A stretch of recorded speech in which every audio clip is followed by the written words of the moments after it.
Thank you, ladies and gentlemen, for being with me today. I am going to take just a few minutes to lay out what I think you will agree is a horrific set of circumstances. First off, let me introduce you to St. James United American Free Will Baptist Church. And you can see that the preacher is Timothy Chaneyfield. He's 42 years of age. But let me show you his picture. This is the preacher. And you go, okay. He's also a child pedophile, a predator. In addition to being a preacher at this church, he's also a chaplain for Compassionate Care Hospice.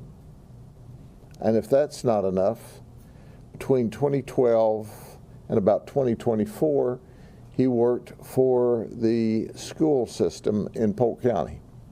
Between 2012 and 2016, he was both a para and a substitute teacher. Then he went into IT, and he worked there until about 2024, and about that time is when he became the lead pastor for St. James. So why do I tell you all of that? Well, because when he was at the schools, he was at Crystal Lake Middle School. We know that he stalks children. How we got into this investigation was simply this. We received a cyber tip from Instagram that there was illicit, inappropriate activity between an adult and a child. It first went to the Auburndale Police Department. They determined this was in the unincorporated area and immediately called us, and immediately we started our investigation.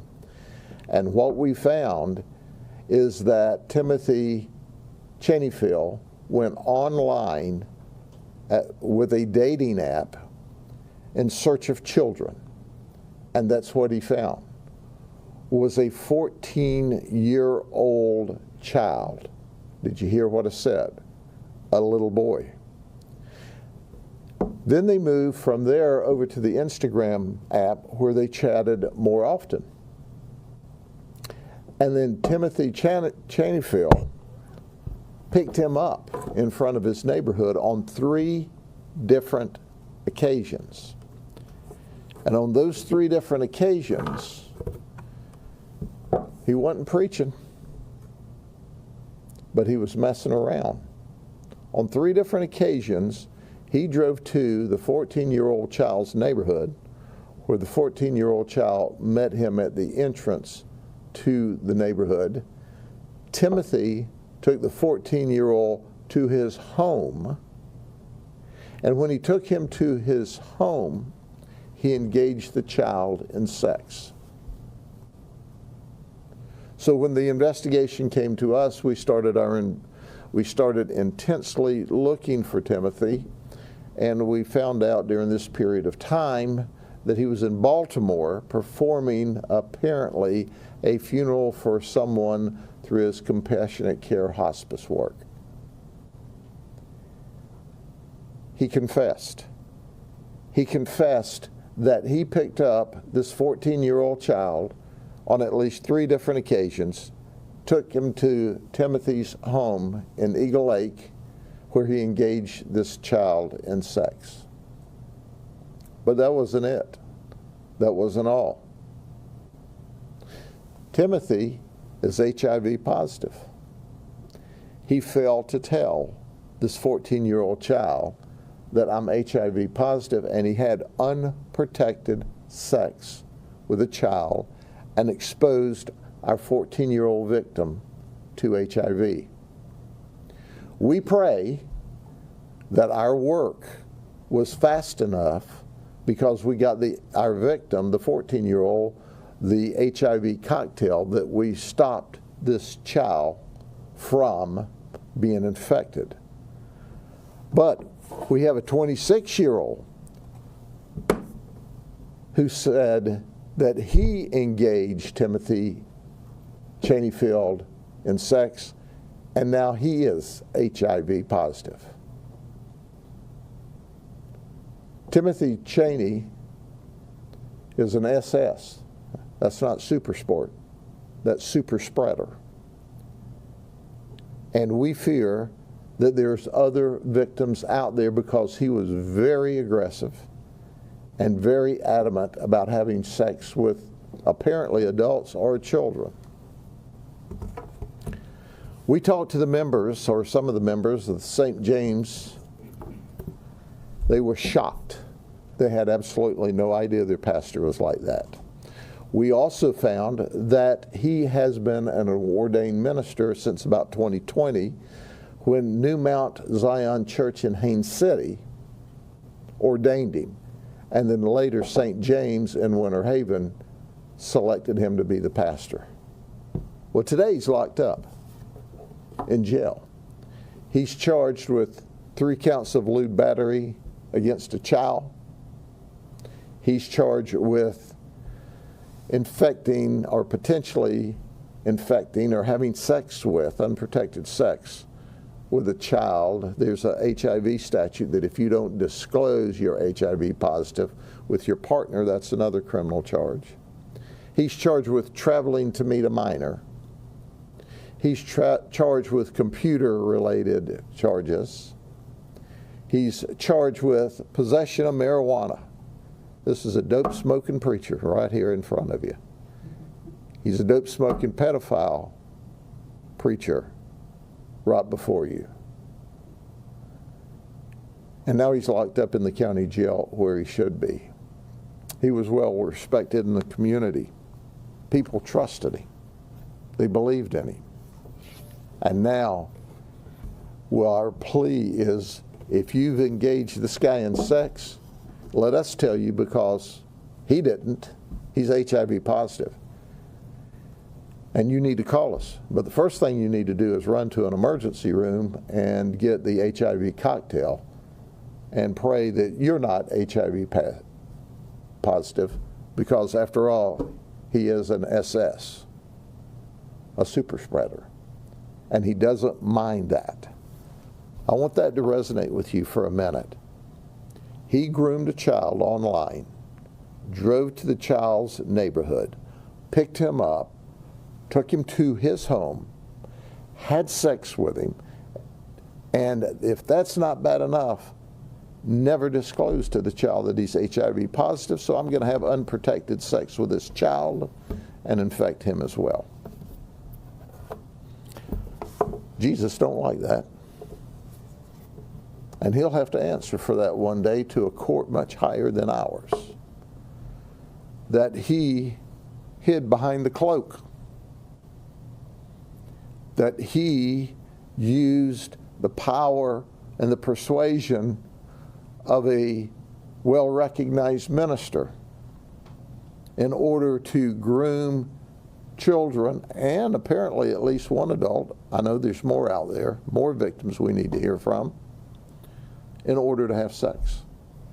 And all the while hid from them that he himself was HIV positive. He's an evil man. An evil man.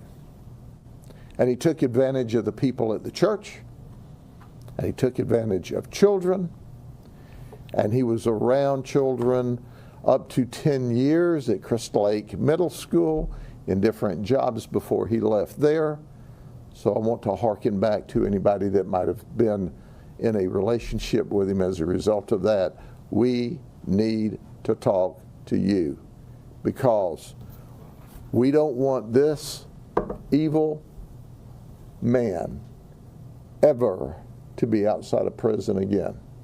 Because if he is, I can assure you that pedophiles don't change their personality or their wants or their needs.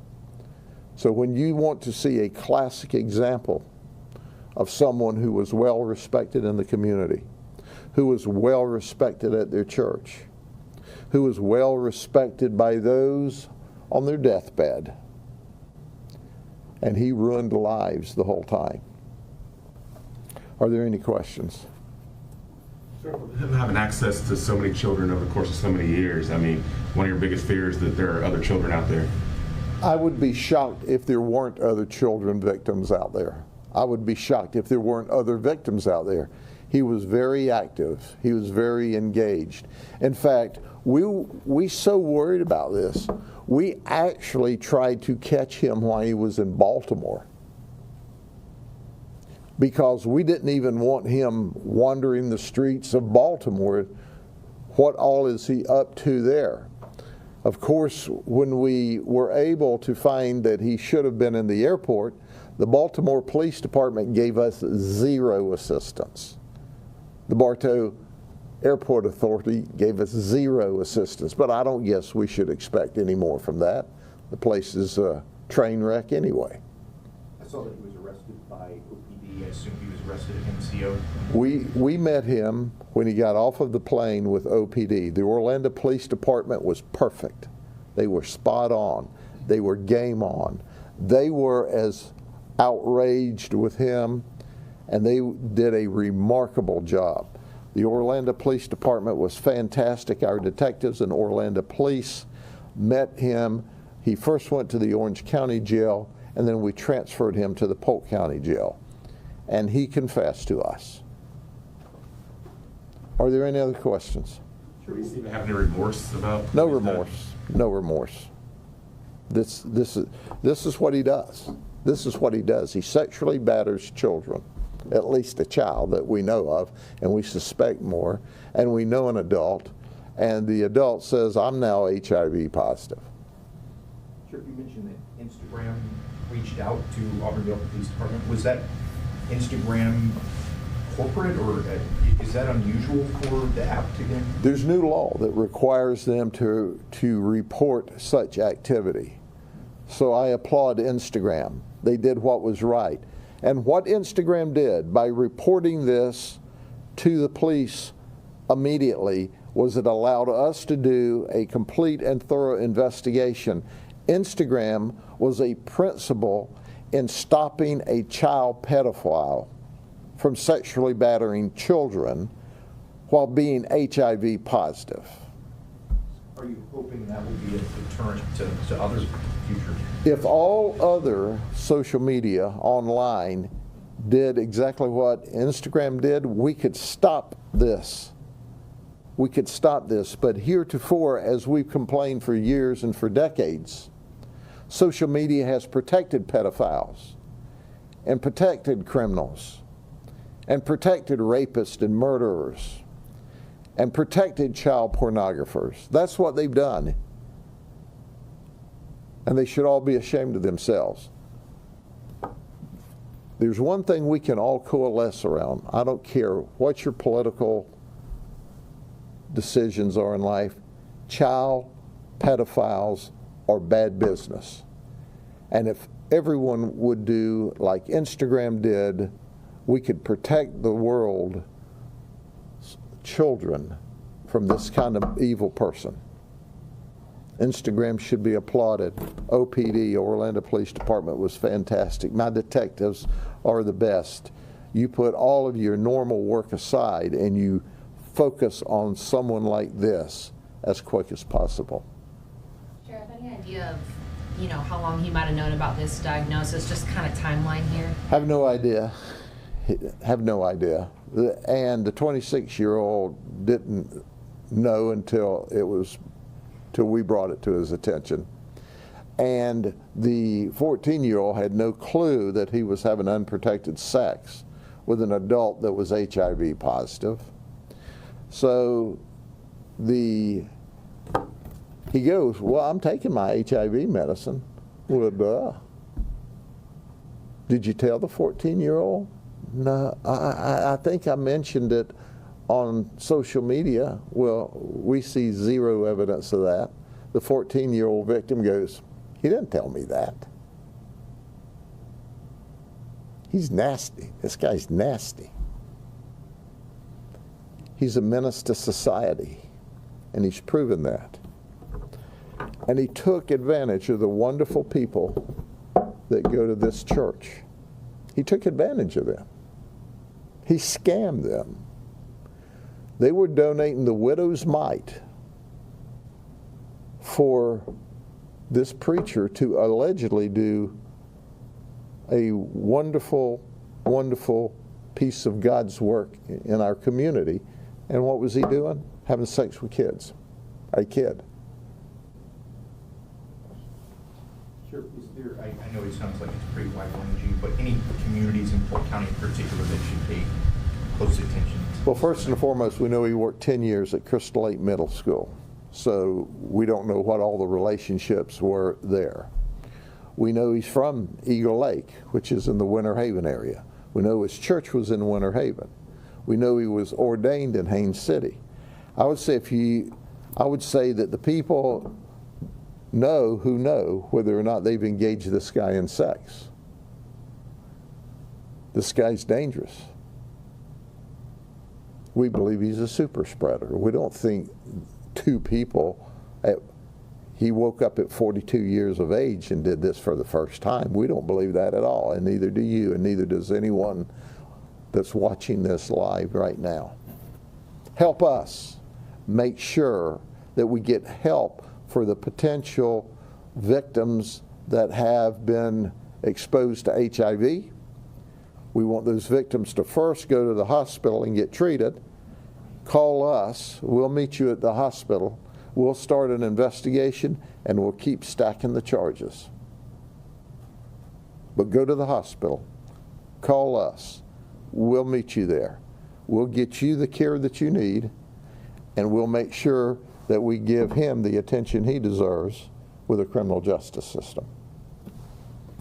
Anything else? Sheriff, on a different topic, the Florida Sheriff's Association yesterday expressed concerns about Amendment 3. Any thoughts? Sure. The Florida Sheriff's Association, and I am obviously a member and past president of the Florida Sheriff's Association, strongest sheriff's association in the nation, came out with great concern for Amendment 3 in its current form. Make no mistake about it, the Florida sheriffs believe that we can have meaningful tax savings for the people of the state of Florida. But this instrument in November is not the instrument to do that. When the House and the Senate passed Amendment 3 to go onto the ballot, they had never seen a financial analysis of that amendment. Did you hear what I said? Let me say that clearly. The governor sent Amendment 3 over to the House. The House changed what Governor DeSantis wanted. It doesn't look anything like what Governor DeSantis sent over. The House passed it. The Senate passed it. And there was zero, let me make that clear, there was zero financial analysis. They have no idea what the devastation of Amendment 3 in its current form will be to cities and counties. When you get to some small counties, it's going to wipe them out. It's going to be 50% of their taxes. Here's what I suggest. I suggest from Grady Judd, not the Florida Sheriff's Association, you vote no on 3 in November, and then you tell your Florida legislature to address this appropriately in session, make it your top priority to give tax relief to the people of the state of Florida that's reasonable, that's responsible, that lowers their homestead taxes or eliminates them, and do that with a way to appropriately fund police, fire, EMS, road work, stormwater work. What's important to understand here is for decades and decades and decades, city governments and county governments has been built on ad valorem tax. But to come in and wipe it out, and it's not all wiped out, but the overwhelming majority of it's going to be wiped out, and what it says is you get 150,000, then 250,000, and then the legislature's directed to wipe out the rest of it later on with nothing to replace it. Give me a break. Give me a break. Why in the world the Florida legislature passed that without looking at a financial analysis to see what it would do, to see if it would devastate the communities, which most, it will. Absolute annihilation of some, staggering others, but there's a better way. So the Florida Sheriff's Association is much more conservative on what they said, other than, hey, they can't take a political position. What they can say is, you need to be educated. You need to know that the legislature did no financial analysis on this constitutional amendment that passed before they voted for it. You need to know it's going to affect response times. It does not protect law enforcement, fire, emergency services as earlier editions of it supposedly did. It doesn't provide for money to fix roads adequately, to clean stormwater adequately. It doesn't do any of that. It says what you can fund. It doesn't talk about libraries or parks. It's a train wreck. So tell your legislators to go back to work next session and give you meaningful, appropriate, well thought out, well managed, well researched tax relief. And there's tax relief that can occur and should occur. Sheriff, in your talks with county leadership, have you been able to quantify what the direct impact to your office would be? They're still analyzing it. The impact to our county is estimated at this point in their analysis at between $100 and $130 million of cut. That's staggering. Some of the small counties say it's up to 50%. That just, and reasonable people understand. Services cost money. And I can tell you this, I've done this my entire adult life. Not once have I been at the scene where trauma alerted people were being treated by EMS and fire. Not once have I been at an emergency where deputies were saving lives and pulling people out of the water or blocking off roads for a shooter in the area. Not once have I been at any emergency and had somebody stand up and complain about the cost. Never. Because you know what? When your life's on the line, the costs don't make any difference. And now you've got the legislature saying, oh, pass this and affect your lifestyle. Affect our ability to get the right tools and the right training and the right people rapidly to you when your life's on the line or your children's life's on the line. Nobody wants that. We all want reasonable tax relief, and that's possible. This is the most ludicrous piece of unresearched stuff I've seen. So say no, my opinion, say no to the constitutional amendment, and then you tell your legislators, get to work and give me the relief I deserve. But don't mess with the ability to fix roads, to clean stormwater, to provide the services that we expect, and certainly don't tinker with the ability to provide police, fire, EMS. That's not unreasonable. You can have both, but you can't have it with Amendment 3. Not that I have a strong opinion about that. Anything else? God bless you. I'll see you soon.